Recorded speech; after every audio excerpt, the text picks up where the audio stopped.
नमस्कार मित्रों, आपने पूर्व जन्म के बारे में तो सुना ही होगा। ऐसे ही एक महान व्यक्ति थे जड़ भरत।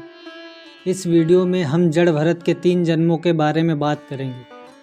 किस प्रकार जड़ भरत अपने 2 जन्मों में मुक्ति से चूक जाते हैं, परंतु अपने अंतिम जन्म में उस ब्रह्म में लीन हो जाते हैं। पौराणिक कथा के अनुसार जड़ भरत पूर्व जन्म में एक राजा थे। उनका नाम भरत था। उन्होंने अपने ईश्वर भक्ति के कारण समस्त राजपाट छोड़ दिया और प्रभु के चरणों में मन लगा लिया। वे किसी जंगल में आश्रम बनाकर रहने लगे। तपस्या करते करते वे ब्रह्म में लीन होने वाले थे, परंतु कुछ समय पूर्व ही उन्होंने हिरण के एक बच्चे को पाला था। आश्रम में अकेले होने के कारण उन्होंने हिरण के बच्चे को पाला और उसी के साथ अपना खाली समय बिताने लगे। परंतु जब ऋषि भरत ब्रह्मलीन होने लगे, तभी अंत समय ऋषि भरत को अपनी पालतू हिरण का ध्यान आ जाता है और उनका मन अंत समय में हिरण का ही ध्यान करता है। चूँकि प्रभु के विधान के अनुसार जो भी कोई अंतिम समय में जिसको याद करता है वह उसी के समान हो जाता है। महर्षि भरत भी अपनी मृत्यु के बाद हिरण की योनि में चले जाते हैं, परंतु ईश्वर की कृपा और उनकी भक्ति के कारण उन्हें अपने पिछले जन्म का स्मरण रहता है। जब वे हिरण बन जाते हैं तब अपने पिछले जन्म की भूल पर पछताने लगते हैं और आने वाले जन्म का इंतजार करते हैं। जब उस हिरण के शरीर की मृत्यु हो जाती है तब ऋषि भरत को अगला जन्म एक ब्राह्मण परिवार में मिलता है। ब्राह्मण कुल में जन्म लेने पर भी भरत जी को अपने दोनों जन्मों के बारे में पता था। इसीलिए ऋषि भरत सावधान हो जाते हैं और वे किसी भी वस्तु में अपनी रुचि नहीं दिखाते, क्योंकि वे जानते थे कि यदि उन्होंने किसी भी व्यक्ति से मोह किया तो अंत समय में उन्हें ब्रह्मलीन होने में रुकावट होगी। अब वे एक ऐसे प्राणी का जीवन जी रहे थे जैसे कि उन्हें किसी से कोई मतलब न हो। स्वयं के शरीर का भी मोह वह नहीं रखते थे। उनके पिता ने उन्हें कई श्लोकों को पढ़कर विद्वान बनने को कहा, परंतु ऋषि भरत किसी काम में रुचि नहीं दिखाते थे। इसी कारण उनका नाम जड़ रख दिया गया। ऋषि भरत जड़ भरत बन गए। कुछ ही समय बाद जड़ भरत के माता पिता की मृत्यु हो जाती है। वे अब उनके भैया और भाभी के पास रहते थे और उन्हीं के खेत में जाकर छोटा मोटा काम किया करते थे। जड़ बुद्धि के कारण लोग पागल पागल भी उन्हें कहा करते थे, परंतु जड़ भरत के लिए तो इस संसार के सुख दुख और मान सम्मान सभी बराबर थे। उन्हें तो हर जीव में ब्रह्म ही दिखाई देता था। एक बार उनके भाई ने उन्हें काम करने के लिए खेत पर भेज दिया।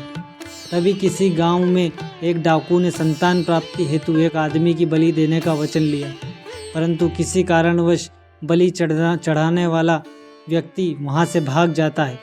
तब वह डाकू अपने साथियों से किसी अन्य व्यक्ति को लाने के लिए कहता है।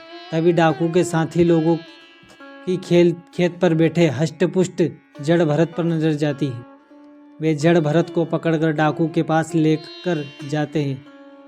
जैसे ही डाकू ने जड़ भरत को मारने के लिए खड़ग उठाया, वैसे ही देवी प्रकट हो जाती है और उसी खड़ग से उस डाकू का सिर धड़ से अलग कर देती है। इस घटना से भी जड़ भरत पर कोई प्रभाव नहीं पड़ता। वे पुनः उसी खेत में जाकर ब्रह्म चिंतन करने में बैठ जाते हैं। कुछ दिनों बाद राजा रहुगण आत्मज्ञान की शिक्षा लेने के लिए कपिल मुनि के पास जा रहे थे।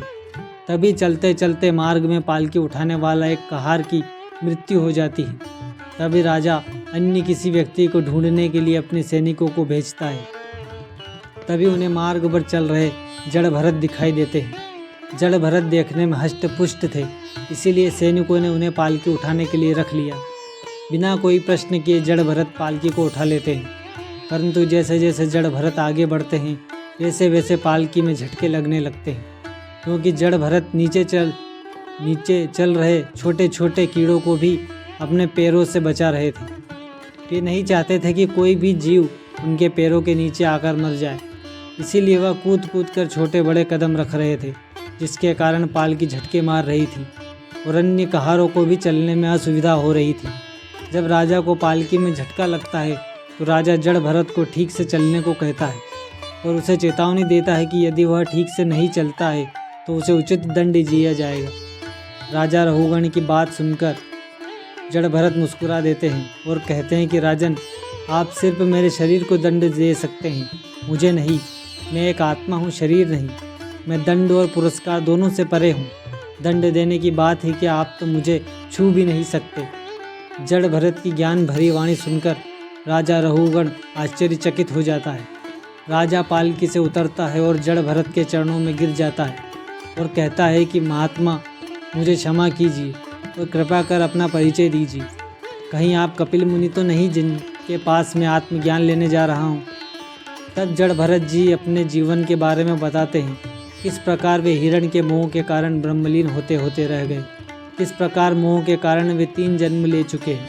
प्रभु कृपा से मुझे अपने दोनों जन्मों की याद है, इसीलिए मैं अब इन मोह माया के बंधनों से परे होकर केवल एक रूप ब्रह्म में लीन रहना चाहता हूँ। राजन, इस जगत में ना कोई राजा है ना कोई प्रजा, ना कोई बड़ा है ना कोई छोटा, ना कोई ऊंचा है ना कोई नीचा, ना कोई अमीर है ना गरीब, ना कोई मनुष्य है ना कोई पशु। सब आत्मा ही आत्मा है, सभी ब्रह्म रूप है। इसलिए राजन, हर मनुष्य को उसी ब्रह्म की प्राप्ति के लिए प्रयत्न करना चाहिए। यही मानव जीवन की सार्थकता है। राजा रहुगुण जड़ भरत से अमृत रूपी ज्ञान पाकर तृप्त हो जाता है और जड़ भरत से कहते हैं कि हे महात्मा, मुझे अपना शिष्य बना लीजिए। तब जड़ भरत कहते हैं कि हे राजन, जो मैं हूँ वही तुम हो। ना कोई गुरु है ना कोई शिष्य, सब आत्मा है, सब ब्रह्म है। जड़ भरत जब तक इस संसार में रहे वे अपने आचरण और व्यवहार से ब्रह्म ज्ञान का प्रचार करते रहे और जब अंत समय आया तो सिर्फ निद्रा में सो गए और ब्रह्म में समा गए। मित्रों, इसी प्रकार हर व्यक्ति को ब्रह्म में समाकर अपने दुखों को अंत करना चाहिए। यही थी मित्रों राजा जड़ भरत की कथा। धन्यवाद। जय श्री राम।